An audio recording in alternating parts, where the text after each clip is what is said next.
All right, if you have a Bible, go ahead and open it to Genesis 37. You're going to need Genesis 37 to Genesis 50 this morning. We did all of our deep theology, kind of more academic. We moved that to Sunday school today because I knew we were going to have visitors and I didn't want them to be too overwhelmed or shocked or what in the world's going on. So we're going to make the sermon much more sermon-like, if I can do that. I know I have a tendency to do more just go into deep teaching, but we'll try to accomplish this. Now, if you've been paying any attention to the podcast that I just mentioned, one of the things we do for our podcast is what we call Bible study exercise, so that each week we dedicate an entire week to one passage of Scripture, right? There's Bible study curriculum that people can access. There's the Bible memory app to help you memorize part of the Scriptures that we're studying. And then it's one podcast after another, dealing with that passage of Scripture, going as in-depth as we possibly can. And over the past few weeks, we have been in the book of Genesis, right? Genesis 37, Genesis 39, that's where we have been. So I'm going to take some of what we've discussed and I'm going to bring it all together and really focus in on one specific aspect of it that I think will be very important. And if you were here for Sunday school, the theology that we established in Sunday school is going to, in a sense, be the answer to the problem that's going to be presented to us as we make it through this passage, this section of Scripture. Does that make sense? All right, so let's do this. Starting a couple of weeks ago, for the Bible study exercise, we introduced, or I should say I introduced, the subject or the concept of a spiritual pitfall. All right? And we think of a pitfall, you're thinking of something that there's a pit and it's camouflaged, right? You don't really see that it's there, right? There's a flimsy covering over it and you walk over it and you step in and next thing you know, you find yourself where? In the bottom in a pit, trapped, okay? And it can happen at any time from a spiritual perspective. Let me give you an example from real life so that this will make sense. At one point in my childhood, I was living with a different family, once again, because of all the problems in my home, all right? And I was living with a family out, if you go towards Coronado's camp, there's a place called Arrowhead Mountain, Arrowhead Ranch, okay, whatever it's called, all right? Okay, and so I lived out there, and the family I lived with had about 15 acres of land, right? And the land was really weird because it basically, you left the back of the house and then you just had your, trees and all these things, and it kind of just went up this incline to the top of this, wouldn't call it a mountain. I guess in Texas we may call it a mountain, but this large hill that you could finally reach to the top of, and that's where their property line ended. And of course, we didn't really care about nature more than what we cared about was motorcycles, right? And I'm like, this is great. We can ride motorcycles all over this place, right? So one day we're riding motorcycles, everything's great. And there was an area where there was just the right kind of incline with the dirt that we could jump over this open area. And we jumped over that thing, 50, 100 times. Never thought anything about it. Just like a safe area, seemed perfectly okay, right? To this one day, I'm there and I hit the jump and I come off the back of the motorcycle. And I land down in this pit. And I'm like, okay, well that's no good. The motorcycle kind of crashes over on the other incline. The engine dies and I'm laying there. I'm like, okay, I'm okay. And I get ready to move and guess what I hear? It sounded like thousands of rattlesnakes. It was like I landed in basically a pit of rattlesnakes. And I just well, where did these guys come from? Why didn't they announce their presence to me before I decided to jump this? Now, probably if we saw the rattlesnakes there, we still would have jumped it because that would be more dangerous. But we never saw the danger.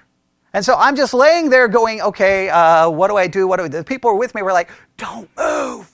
Just don't move, right? And then they go back and try to get a gun, and I'm like, don't shoot while I'm laying here. Okay, finally, I'm able to get out of the situation, and then they start shooting snakes, and I'm just like, well, I just wanted to ride motorcycles, and I'm never going outside again, okay? So, but it looked like it was okay, right? It looked safe. In your spiritual life, in your Christian life, there's plenty of times that everything seems to be going fine in life, and then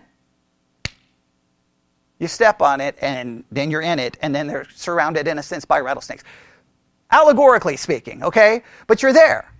Now, one of the things that can cause, I think, so much just utter destruction of someone's faith is the difficulties, pain, tragedy, and suffering that one can encounter in life. Don't know if you realize this, life doesn't always work out perfectly. Right? I've told the story, one of the things that messed me up so much in my early Christian life, I became a Christian as a teenager. Everything's great. Then everything in my home gets even worse, so I have to live with a different family. I'm at school. All of a sudden they come overhead and say, hey, you need to go to the principal's office. And I'm like, well, what did I do? I haven't done anything wrong since I've become a Christian. I've been trying to be good. They must have figured out I did this and this. I'm thinking I'm in all kinds of trouble. And I get there and like, you need to get to the hospital as soon as possible. And I get to the hospital and my mother's dead. Now, I wasn't expecting that as a teenager. I wasn't expecting that. And my thought was, wait a minute, I become a Christian? And this is what happens?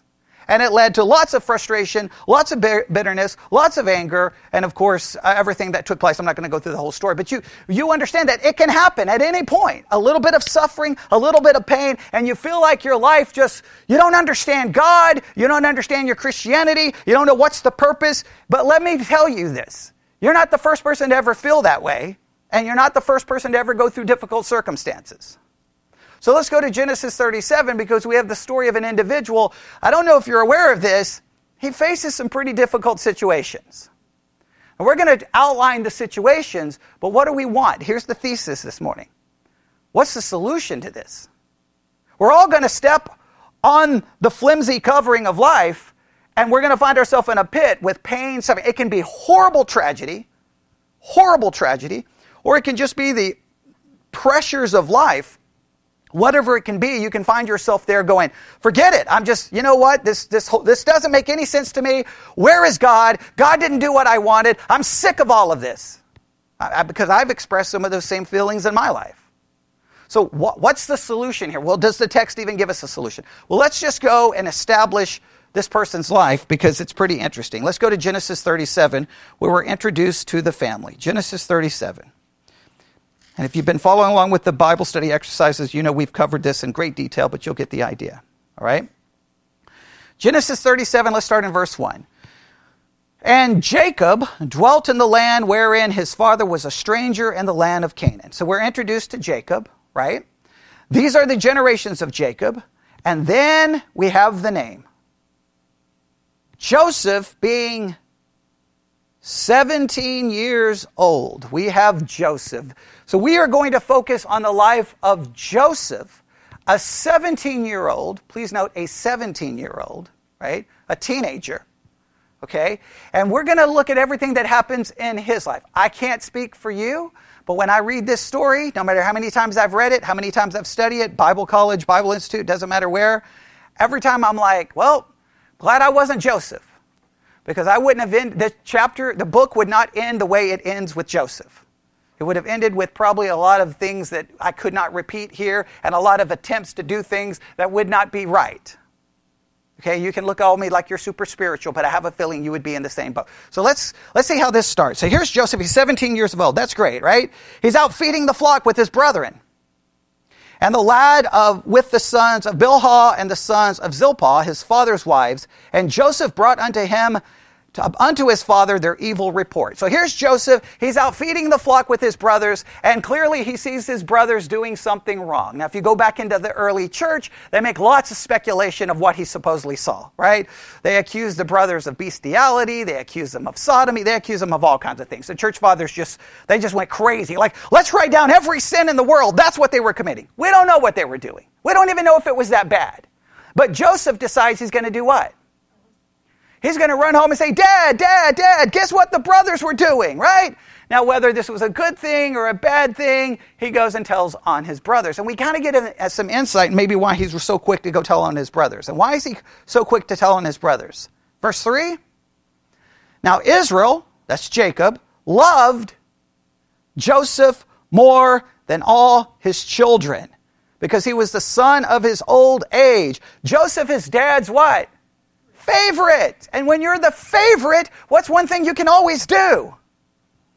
Tell on your brothers or sisters because the parents are always going to listen to whom? You. Right? I'm the favorite. And what's one good way to always stay the favorite? Let them know how bad your siblings are. Right? Hey, you chose the right one because these other kids are complete garbage. Right? Does that make sense? Right? Take advantage of it. If you're the favorite, take advantage of it. Joseph, in a sense, takes advantage of it a little bit. Correct? So they tell. What else? Not only is he the favorite, what else does he have? A coat of many colors. So not only is he the favorite, his dad makes him a coat of many colors so he can walk around going, look at me. Look at me. You don't have a coat like this. I do, right? He makes a garment demonstrating his what? His status. He's the favorite. I just want you to understand how great it is to be the favorite, right? It's great to be the favorite. Everybody wants to be the favorite, right? His curfew was probably different than everyone else's. He can do whatever he wants. He's the favorite, right? I just want you to see how great the situation is, because if you don't understand how great the situation is, then everything else that happens in the story doesn't have the same emotional impact. Does that make sense? Right? So he's the favorite. Everything's great. Okay? He has a coat of many colors, right? And when his brethren saw that their father loved him more than all his brethren, they, favorite son, but hated by whom? His brothers. Now, we can go on and read the rest of this. We know what happens. Joseph has some dreams, doesn't he? He has some dreams, and we understand these dreams to be coming from whom? Oh, wait a minute. He's not only the favorite of his earthly father, he seems to be getting a special insight from God himself. And you talk about really now thinking you're everything, right? Okay, hey, my dad loves me and God gives me visions and dreams, right? And he runs and tells his brothers the content of these visions and dreams, right? And what's the basic summary of these dreams? Hey guys, I had this dream and guess what happened, right? I'm there and all of you are going to bow down in front of me. Isn't that wonderful? And they hate him even more, the text says. Oh, he has another dream. What's the next dream? Everything's going to bow down to him. The moon, the stars, everything's going to bow down to him. Right? And even his dad is kind of like, what are you doing? He rebukes him according to the text, right? And like, why are you doing this? Now, I know we could read through all of this, but if we don't, we'll be here till 5 in the afternoon, okay? And then people will get upset with me, okay? So I have to summarize. It's all right there in Genesis 37, okay? And we've covered this in the Bible study exercise. So even his dad's kind of like, man, what are you doing? But his dad realizes, man, maybe something's going on here, right? But his brothers do what?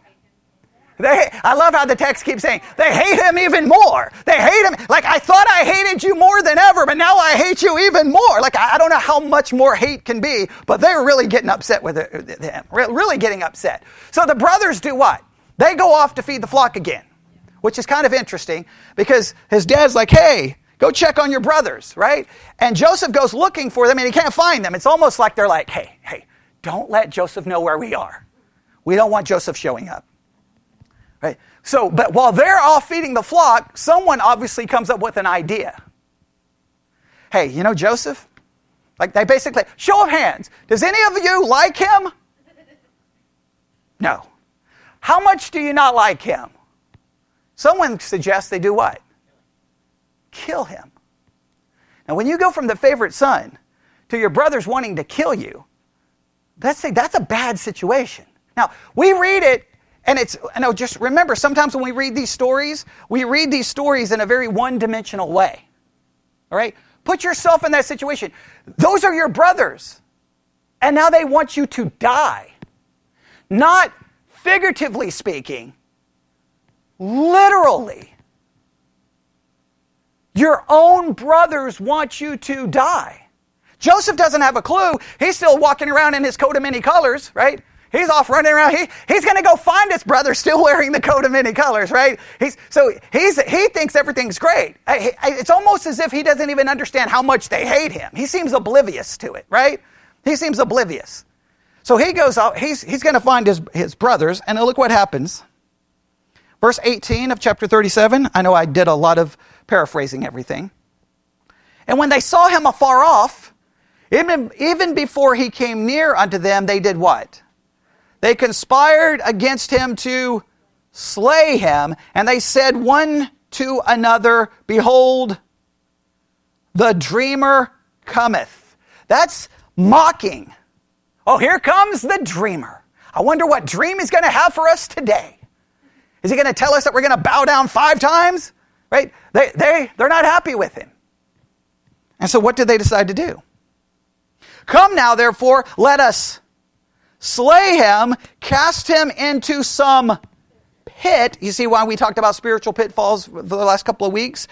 And we will say some evil beast hath devoured him, and we shall see what will become of his dreams. And one brother says, do we have to kill him?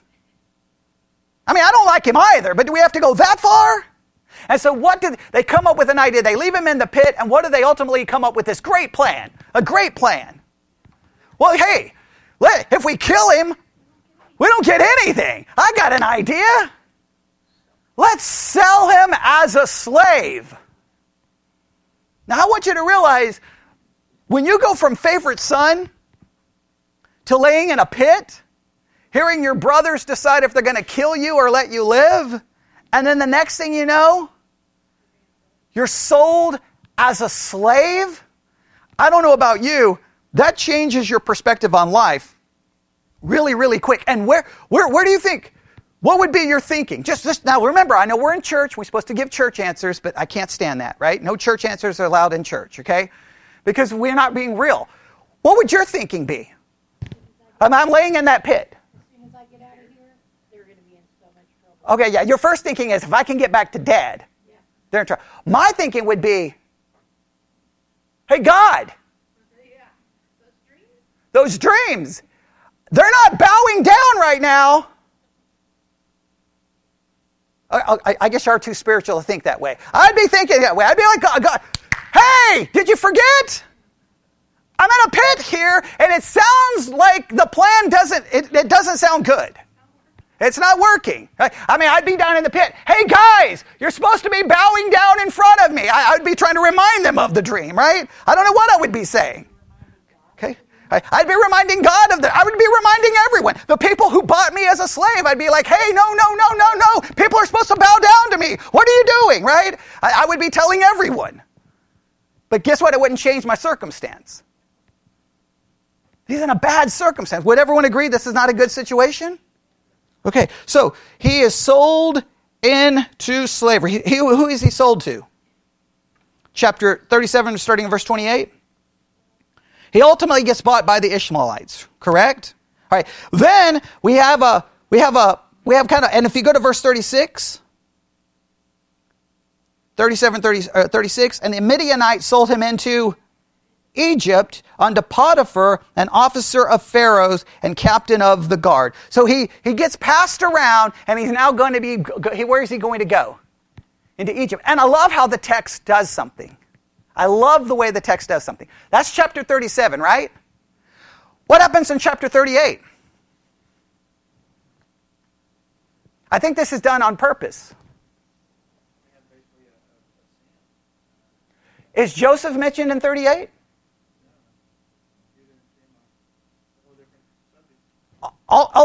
Like, it's like when you're watching a TV show and you're like, wait, you can't end the story here. And they're like, come back next season. We'll start next season, or the next time Netflix gets the series, it'll be 2 years from now. Like, I'm going to forget. Like, don't end it here. And it's like, what's just happened? I love that. Why do I love it? Because isn't that how life works? You're suffering. What's going on with the rest of life? It keeps going on. It keeps going on. Life does not stop. It does not stop.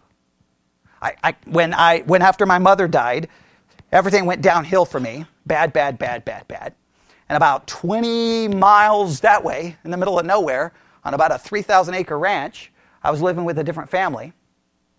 And I couldn't take it anymore. Even though I was a Christian, I was like, couldn't take it anymore. So I went into the room, took the gun, went to the floor, knelt down on the floor, put the gun to my head, said, Father, forgive me for what I'm about to do, got ready to shoot myself, and the daughter of the family walked in and stopped it. And I had to spend 8 weeks in a psychiatric hospital. Guess what was going on while I was in the psychiatric hospital? I was in a psychiatric hospital, and everybody else was just living their life. Now, you could sit there and go, but you need to be thinking about me, right? But everybody has their own lives, their own problems, their own difficulties. In a sense, it just seems so weird that, look, why did they skip Joseph here? Because Joseph is a slave while you're reading about someone else's life. Which could give that sense of what? What does it give that feeling of? What about Joseph? And being forgotten. He went from the favorite to a slave to forgotten. Man, can that cause some problems in your spiritual life? Cause some problems in mine, I can tell you. Right? Some major problems. Okay? Now, all of a sudden we turn to chapter 39. Chapter 39. And you think the story is going to be better, but, well, some crazy things are going to happen here. All right, here we go. I'm trying to determine how much here I go through, but I want you, if we don't get the sense of the story, then everything we're going to talk about at the end is not going to matter. So just be patient with me, okay? All right? I'm trying not to go as long as I typically do because I don't want our visitors to have, shock or something. Okay, so, all right, here we go. Chapter 39, verse 1. And Joseph was brought down to Egypt. Now, all of a sudden, the story picks back up. Right, okay, finally, just like, about time, right? He's almost speaking to the narrator, about time someone remembers me, right? But it's like, that life goes on. But when it picks the story back up, where's Joseph? He's brought down to Egypt, and Potiphar, an officer of Pharaoh, captain of the guard, an Egyptian, bought him of the hands of the Ishmaelites, which had brought him down thither. What I love about chapter 39, verse 1 is like, do you remember, have you probably seen this? You watch a show on Netflix, and when the next season starts, it starts with a recap, right? Here's the recap. Hey, remember Joseph? He was sold. Okay, it's just weird, like it picks the story up, like, hey, reminds you of where he was, which is just so much like life, right? Sometimes you've got to remind somebody of your problems because everybody else has moved on. Verse 2, and the Lord, okay, this next verse bothers me so much, but okay. The next verse says, and the Lord was with Joseph. Now, I wanted to skip that, but I'll just go ahead and put it here. Some people read, I know most preachers read that and go, isn't that awesome? Isn't that great? Isn't that beautiful? I don't read it that way. Okay? I know I always say things that bothers people, but I'm sorry. If I'm Joseph and then I hear the narrator say, and God was with me, if he's with me, why am I a slave? If God is with me, doesn't he have the ability to, prevent me from being a slave? Yes? I mean, come on. It's okay to say that. I know somebody like, I kind of want to say that, but I'm in church, and I think now I'll get struck by lightning. That's the way I read the text. When I read the text, I'm like, wait a minute. God, if you're with Joseph, I think he can use a little bit of assistance right now. Right? He went from favorite son to a slave in a foreign land. He doesn't know what his father thinks. Obviously, he knows his brothers utterly hate him. Can you feel that betrayal? Look, we get upset if we wake up in the morning and we're like, I'm going to get a bowl of Cheerios, and you find out that your sibling ate it before you, and you're like, I'm betrayed, right? It's horrible. They ate the last bowl of Cheerios. Mom, do you know what happened? Right? And we're on Twitter going, no, you can't believe what they did to me, the injustice. Hey, you start marching around the kitchen, no justice, no peace, because this is horrible. I think he would feel a little bit more stronger about the situation, right? He's a slave, but God is with him. Just keep that in mind, right? Because that's crazy to me. That's crazy. And the Lord was with Joseph, and he was a prosperous man, and he was in the house of his master, the Egyptian. And his master saw that the Lord was with him, and that the Lord made all that he did to prosper in his hand. That drives me absolutely crazy. All right, God is with me. I'm the one who's been messed over, and you're going to prosper my slave owner? Who wants to be prospered in this story? I want to be prospered. And you know how I want to be prospered? By being set free, go back to my brothers and say, bow before me. That's what I would want. I don't want to be like, oh, great, thank you, Lord. Prosper my slave owner. That's a great idea. That's just wonderful. This is awesome. I would be getting very confused by God's actions at this point. It gets worse. And Joseph found grace in his sight. That's good. And he served him, and he made him overseer over his house, and all that he had he put into his hand. All right, so he's a slave. Now, please note, we read that and we're like, oh, what a wonderful thing. No, he's a slave. He's not getting paid for his job. Okay, everybody understand that? It's not like, oh, he's moving up the corporate ladder. He's going to be a CEO now. He's a slave. And now, guess what has been put upon him? The responsibility for everything. That's a lot of responsibility as a slave. Right? If you mess up in your job, what happens? Well, I was in the military. Nothing happens, right? Okay? It takes an act of Congress to get rid of us, right? Okay, they got to run an LOC, then an LOR, then an Article 15. It takes, by that point, you're already retired, okay? But in some jobs in the civilian world, or you could be fired, which would be great if you're Joseph. Fire me. The only problem is if something goes wrong for him, he may get killed. So we can read that. In one hand, it's a good thing, but it's good for the slave owner. It's not so much good for Joseph because he's getting more and more responsibility. And it came to pass from the time that he had made him overseer in his house and over all that he had, and the Lord blessed the Egyptian's house for Joseph's sake. Please note again, who's getting blessed? The Egyptian house. The people who own you. That just seems so wrong to me. And the blessing of the Lord was upon all that he had, and in the house and in the field. And he left all that he had in Joseph's hand, and he knew not aught he had save the bread which he did eat. In other words, he gave so much control to Joseph, he doesn't even know what he has. All he knows is what? Food shows up. Doesn't know how much food he has, doesn't know where the food comes from. He just knows that Joseph's taking care of all of it. To think of all the right responsibility. He goes from favorite son to now being a responsible slave over everything in your slave owner's home. And still a slave. And Joseph was a goodly person and well favored. Now, you're thinking everything's going great, right? Everything's going great. Oh boy. It came to pass after these things that his master's wife cast her eyes upon Joseph, and she said, lie with me. So he's the slave, and all of a sudden here comes the master's wife, and the way in the Hebrew it's really stronger. It's almost like she's commanding him.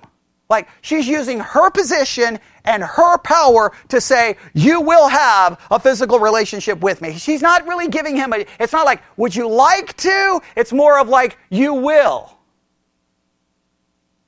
Now, on one hand, from a human perspective, you could be like, well, I hate my slave owner, so why do I care? Right? So on one hand, you could see that there could be a desire to just do the wrong thing. She continues day after day trying to get him to engage in a physical relationship with her. He refuses.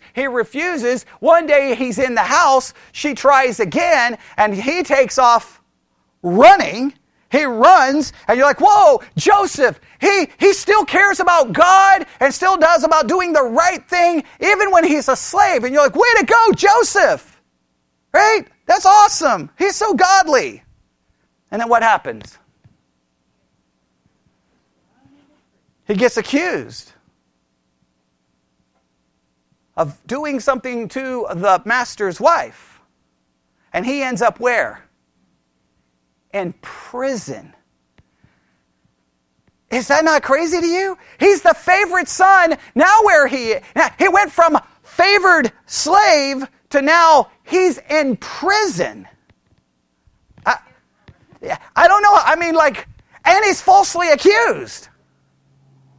How bad could things be? Right? Now, he's in the jail, all right, and we could go, he's in prison. These people start having dreams. All these things start, happening here.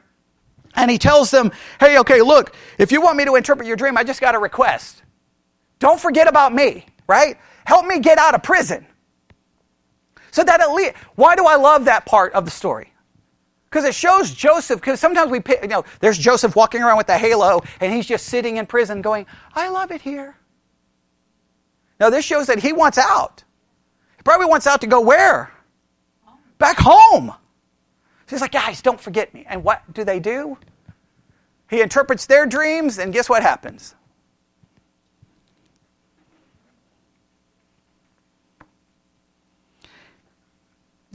I think I heard someone say, yeah, nothing for Joseph. In fact, if you look at verse 23 of chapter 40. I was going to look at some other verses because I've got so many in my notes, but that's okay. Yet did not the chief butler remember Joseph, but forgot him. Now, he goes from the favorite son to being what? Forgotten in prison. Completely forgotten in prison. Now, there's more we could read, but I want to transition now from the story to what we can do with this, okay? All right, because this is important. Now, let's just try to, now I know it's hard to do this, but try to put yourself in this situation, okay? You were the favorite, and now you're a forgotten prisoner. And let me tell you, it's probably not a great prison. Okay, we're not talking the modern prison reform system. We're talking a prison in Egypt for a man accused of physically having relations against her will of his master's wife. That's not a good situation to be in. So I doubt that there's a lot of comfort there. So because we can sanitize it. Sometimes we take the Bible and we turn it into a Disney version. There's no Disney version of this. This is horrible and ugly. Now, where would you be in your spiritual life at this point?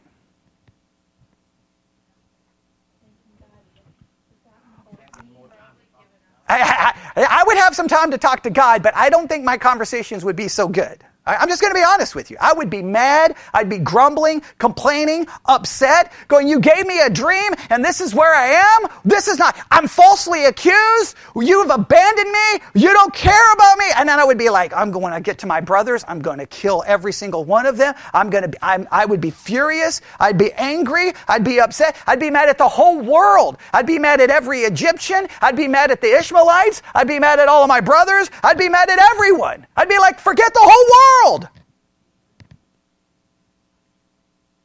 Right? That's where I would be. Okay, you can all look at me more spiritual, but that's where I would be. So, here's the solution. Here's the question, I should say.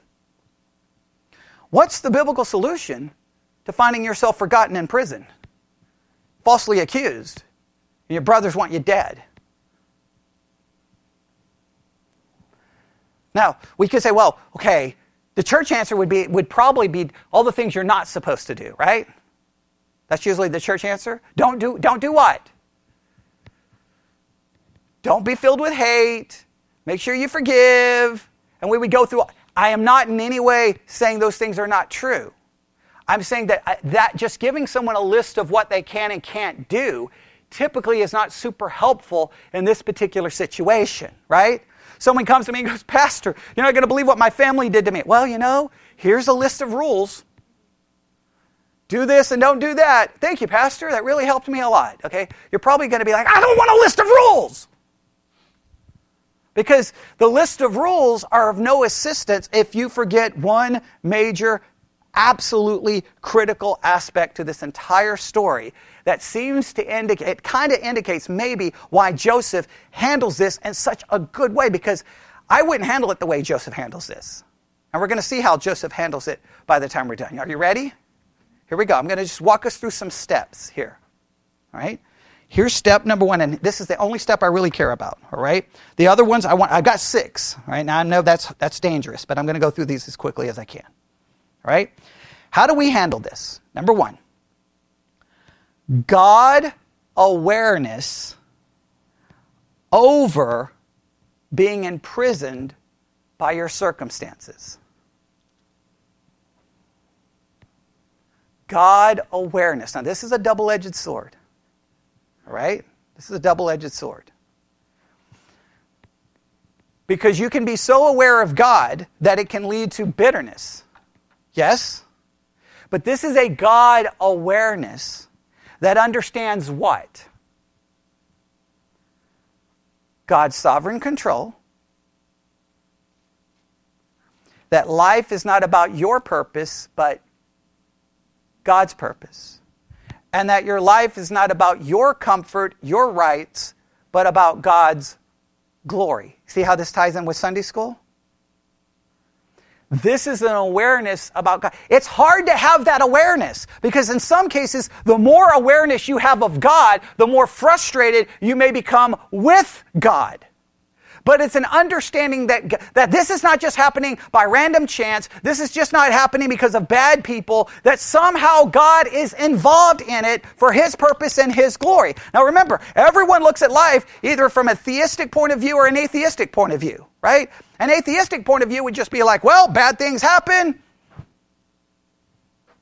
Yeah, there's no rhyme, there's no reason. Okay, yeah, that's one way to look at it if you want. I mean, that's great. Or you can look at it going, there's got to be a... Now, both of them have philosophical issues because saying God is involved in it may make you start questioning God. But you'll see how to handle this in just a minute. All right, so let's just look at a number of scriptures here to try to help you understand this. All right, just let's look at a couple of things. Go to Genesis 45.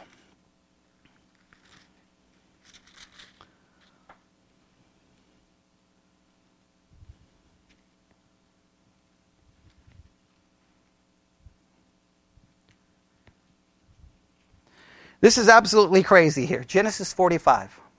A lot has happened at this point. Joseph is now basically almost like the second in charge in Egypt, right? I mean, he's kind of now made it to the top. He's made it through these horrible circumstances. Look at chapter 45, verse 1. Then Joseph could not refrain himself before all them that stood by him. He cried, caused every man to go away from me. And there stood no man with him while Joseph made himself known unto his brethren. His brothers have had to come back to Egypt because there's a famine in the land. And now Joseph sees his brothers and he's going to reveal himself to them. And he cries. He's emotional here. There's some emotion here. Let's not think that this is just some easy thing. But here's what's amazing. Let's read this, okay? And he wept aloud, and the Egyptians in the house of Pharaoh heard. And Joseph said unto his brethren, I am Joseph, doth my father yet live? And his brethren could not answer him, for they were troubled at his presence. You think they're troubled? Probably scared to death here. They're like, okay, what is going on? But please, isn't it horrible to hear? He's weeping, wanting to know if his father is alive. That's how bad this situation has been for him. He doesn't even know if his father's alive. You can't ignore the emotion here.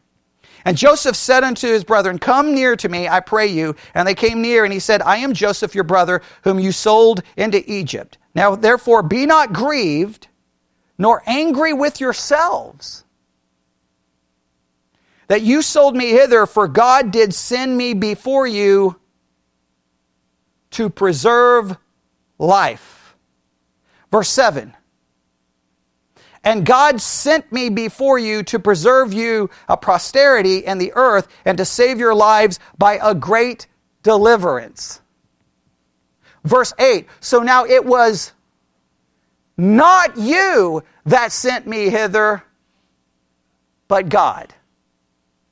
Do you understand how critical that is? If you see God at work in every circumstance, then you're not imprisoned by the circumstance. If you forget God in the circumstance becomes your prisoner. Your circumstance becomes your pit. Your circumstance becomes the things that controls you. But if you see that God, I don't even know how I could say those words, but he's like, hey, don't even blame yourselves. I'd be like, whoa, I've got some blame to pass around here, right? But no. He ignores his brother's actions because he knows who is sovereign above all of those actions. Now, let me make it very clear. This sounds good in church. It doesn't always work good in everyday life because that is hard to comprehend sometimes, yes? It's hard for me to comprehend that all the things that happened to me growing up in my messed up home, I mean, I could tell horrible stories. I don't want to go through those horrible stories, but somehow God knew what was happening, involved, decreed. It's hard for me to wrap my mind around it, but at least makes me understand there was a purpose in it. Doesn't mean, now listen, we always want to make that purpose like, it's going to make me better. It's for God's glory. Joseph sees God in it all through it. Let's look at a couple more scriptures. I'm going to go as quickly as I can here. All right, go to Genesis 39:2. Because now when you see it this way, you see all of these phrases for what they are. Genesis 39:2. And the Lord was with Joseph. Go to Genesis 39, verse 21, I believe. Genesis 39:21. But the Lord was with Joseph. All right, this is the idea that when you get to the end, and then you go back and read these phrases, now they make sense. The narrator is telling us, the writer is telling us the spiritual reality behind what's going on. Why is everything happening? Simple answer. Why is everything happening that we read in Genesis 37 to 50? God. Joseph seemed to understand it's God. Like he sees himself, favorite son, in a pit, and somehow in his mind, well, I must be in this pit because God. So what do I do when I'm in a pit? If God put me here, serve God, glorify God. If I'm in prison, what do? Serve God and glorify God. If I'm falsely accused and put in prison, what do? Serve God and glorify. If I am forgotten in prison, if I'm a slave, Joseph never looks to get out of the circumstance. He looks to serve God within the circumstance. Modern church takes God and says, hey, look, become a Christian. Here's God. He'll get you out of all of your bad circumstances. That's the modern church approach. God is a tool to get you the life you want.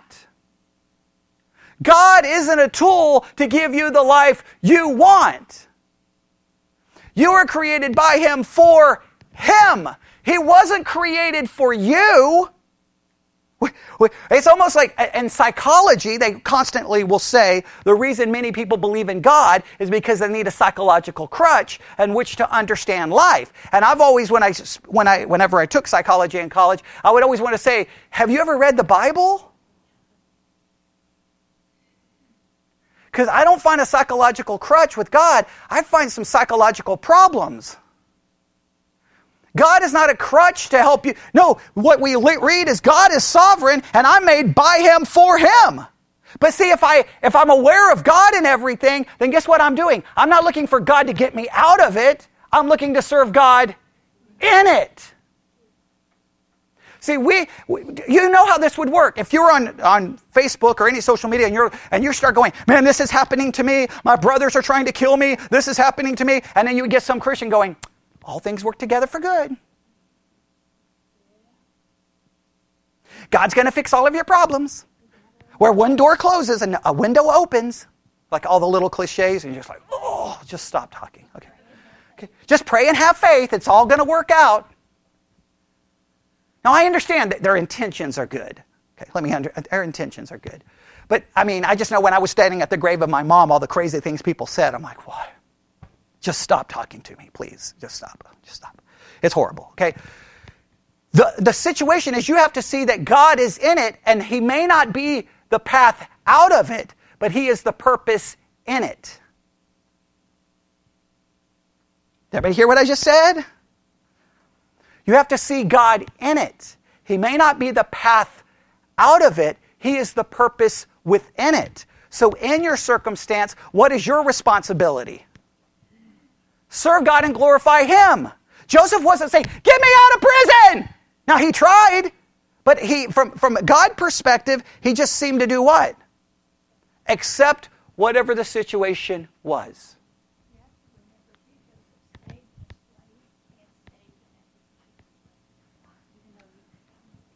But true. He had a lot of authority, but he was still a slave. he was still under the control of someone else, but he served God in it. Serve God in it. That you have to have that awareness. It's just when you read those verses, it's so important. And then look at Genesis 50 this really makes it powerful here. We all know this is the famous verse, right? Everybody knows Genesis 50, verse 20. Verse 19. Genesis 50, verse 19. If I said Joseph chapter 50, I'm sorry. Genesis chapter 50, verse 19. And Joseph said unto them, fear not, for am I in the place of God? Joseph never forgets the place. He's not God. God is God. In your life, never forget your place. You're not God. God is God. You, in whatever circumstances you find yourself, serve God in the... Don't look to God to get you out of it. Look to God as the purpose for it, and you serve Him within it. When I was a teenager and my mom was in the hospital and, for all practical purposes, she was dead, I still was praying that there was some way, because God is all powerful. I wanted God to fix the situation. God may fix the situation, but even if He doesn't fix the situation, my job is to serve Him. God is not just simply like, break in case of emergency and say, okay, God, here, come on, now I need you. Do something. It doesn't work that way. It doesn't work that way. But what does He say in the next verse? The very famous verse. But as for you, you thought evil against me, but God meant it unto good to bring to pass as it is this day to save much people alive. He sees God in it. That's what I love about Job. After everything happens to Job, right? There's death, there's destruction. He rips his clothes, he throws sackcloth and ashes, and he's just, what does he say? God gives, God taketh away. Blessed be the name of the Lord. And our way of thinking would be like, Job, Satan is out to get you. Job understood God, in a sense, is out to get me because God wasn't the one in charge of the whole situation. You've got to see God in it. Is it always easy to do so? I want to make sure you understand this. This is a double-edged sword. It can create bitterness, but you've got to look at it in a submissive way, saying, God, not me. All right? Now I'm going to go through the last ones. We're not going to have time to look up all the scriptures. Just write these down. You ready? So God awareness over being imprisoned by your circumstances. God awareness over being imprisoned by your circumstances. Right? Next, we have to have love over bitterness. The Bible warns us in Hebrews 12 about the dangers of bitterness, right?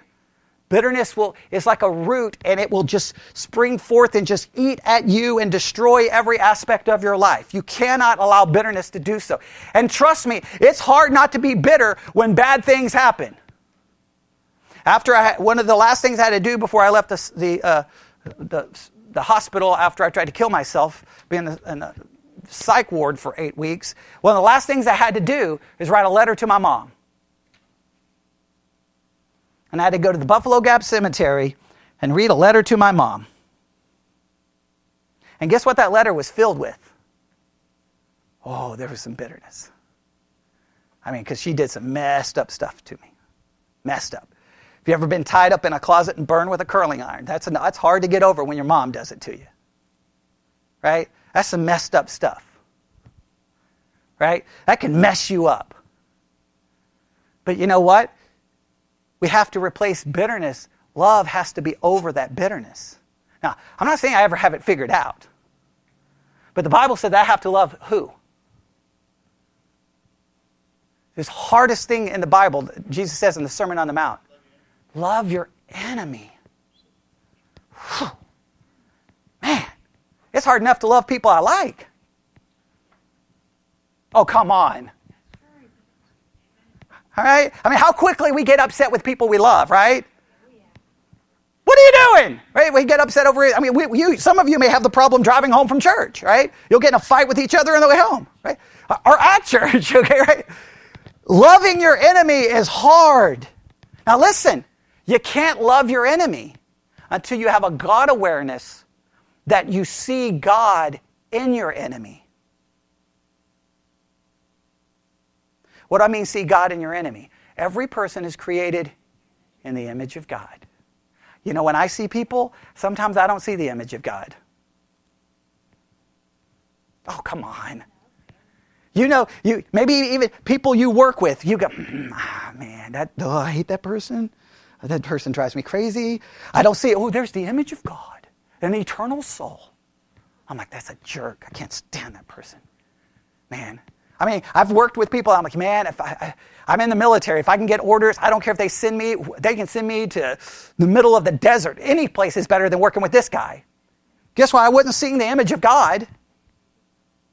Right? It's hard to see the image of God in someone who has hurt you. It's hard to see the image of God, but it's not about releasing them from their wrong. It's about my job is to love even my enemy because God loved his enemies because he loved you. And if he can love you, I think we can find a way to love others, not because we can, but because God has loved us. You've got to replace bitterness with love. It's not easy. It's not easy. It's not easy.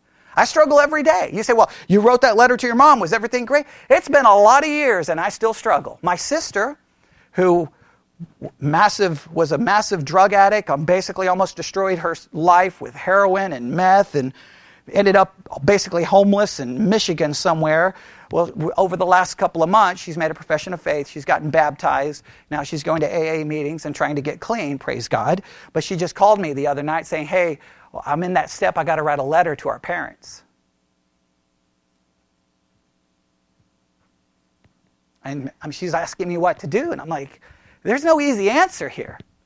And so she's writing the letter in her mind that she can find some answer for it. She can fix it. I'm like, no, you write it to get it out of you. You put it on the paper and you burn it. You got to get it out of you because if you keep it in you, it's going to eat you. It's going to destroy you. It's going to create bitterness. Now, I didn't go into you need to love because she's just got to get it out of her first. But hopefully at some point she can see that in that messed up life that we lived, which we could write books about and make a network special on, it's so crazy stories. God was somehow involved in all of it. I don't understand that. Sometimes it can make me bitter. Because I can look at like the Dantzler family. I'm like, why couldn't I have been Emma or Lydia? I mean, man, the worst thing they get is they're out of oatmeal cookies or something. I mean, why couldn't I grow up in that kind of family? I mean, does Stephen even raise his voice? I don't even know if it's humanly possible. Girls, I'm really getting angry at you, right? Okay, I mean, like, whoa, calm down, Stephen. Okay, you're frightening me, right? Okay, like why did they get that and I didn't? Am I ever going to get an answer?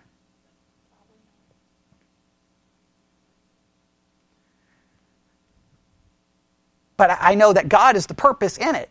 Now, did I serve God in it as a teenager? Oh, no. Even as a Christian teenager, I didn't serve God in it. I didn't see God as the purpose. I saw God as the cause of it and got upset and got mad and got angry.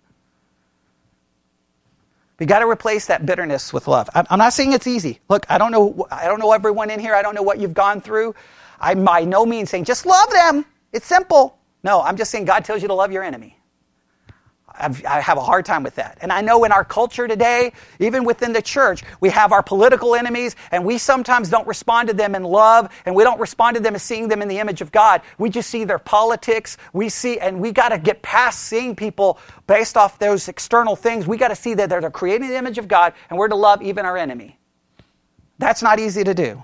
Number 3, we have to have forgiveness over hatred. Forgiveness over hatred. What does Jesus say? How many times do you forgive? 70 times 7. I used to try to write down how many times I'd forgiven and thinking, okay, I've done it that many times, I'm good to go.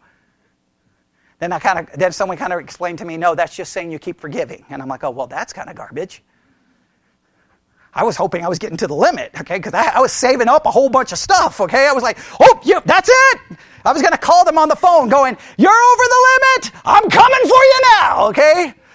You better get your gun because I'm on my way, okay? And I know, but I kind of had to realize that's not the way it's supposed to work, all right? But you got to replace the hatred with forgiveness. Is it easy? I'm telling you, what's the key to all of this? The God awareness. right? And then you've got to do good over evil. How do we respond to evil? Romans chapter 12. How do you respond with evil? Good. When the world comes against the church and they're doing horrible things to us, how do we respond? By doing good to them.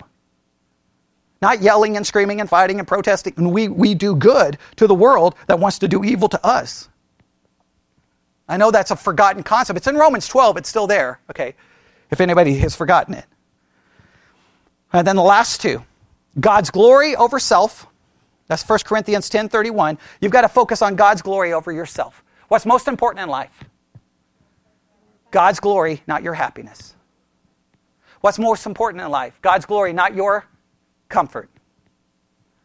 Now, I know that's easy for me to say, but guess what I want every day? When my wife ticks me off, I don't like, how can I glorify God in this situation? I'm like, how? What are you doing? Oh, come on. You got to do the same thing when your kids irritate you. How can I glorify God in this situation? Come here, son, daughter. You've really irritated me, but I'm going to glorify God in this situation. God put you in my life for a reason. Okay? Right? It's not easy to do, right? Your first thought is not, how can I glorify God? Your first thought is, why are you doing something that irritates me? And then the last one, which is the hardest one. Self-denial over self-rights. Matthew 16:24. The whole Christian life is summarized in 3 very basic rules. That is, deny self, die to self, and stop following self. Self-denial over self-rights. We always worry about our rights, yes? Our rights, our rights. I don't know how many times I've heard over the last few years Christians talking about our rights, our rights, our rights, our rights. The Bible says, die to self, deny self, stop following. The Bible doesn't talk about your rights. You die to self. Now please note, when you're dead to self, it's hard for your wife to irritate you.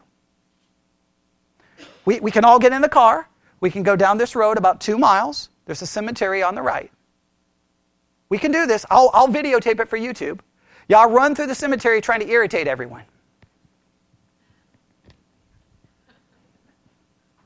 Call them names. Say whatever.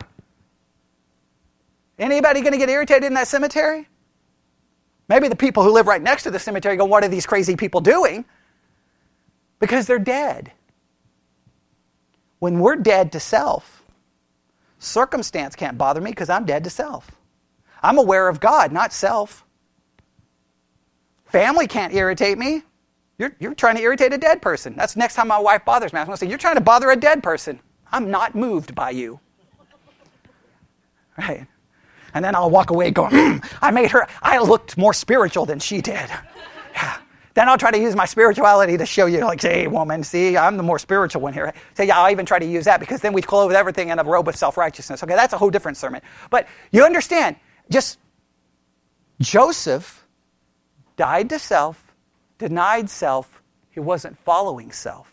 He was more aware of God. He didn't see God as the way out. He saw God as the purpose for it, and he served and glorified God in the midst of it. Is any of this easy? No. Are we all going to fail? Yes. That's why my salvation is not based on how well I carry this out. It's based on how perfectly Christ carried it out, because he was the favorite son who was killed by his own brethren.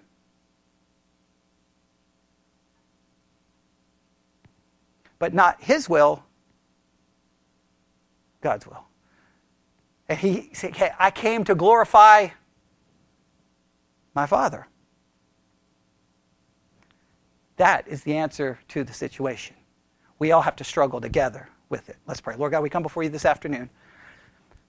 Not a deep message, nothing theological, just very simple and straightforward. But I pray that when we leave here this week, we talk about it all week. We struggle with it. We pray about it.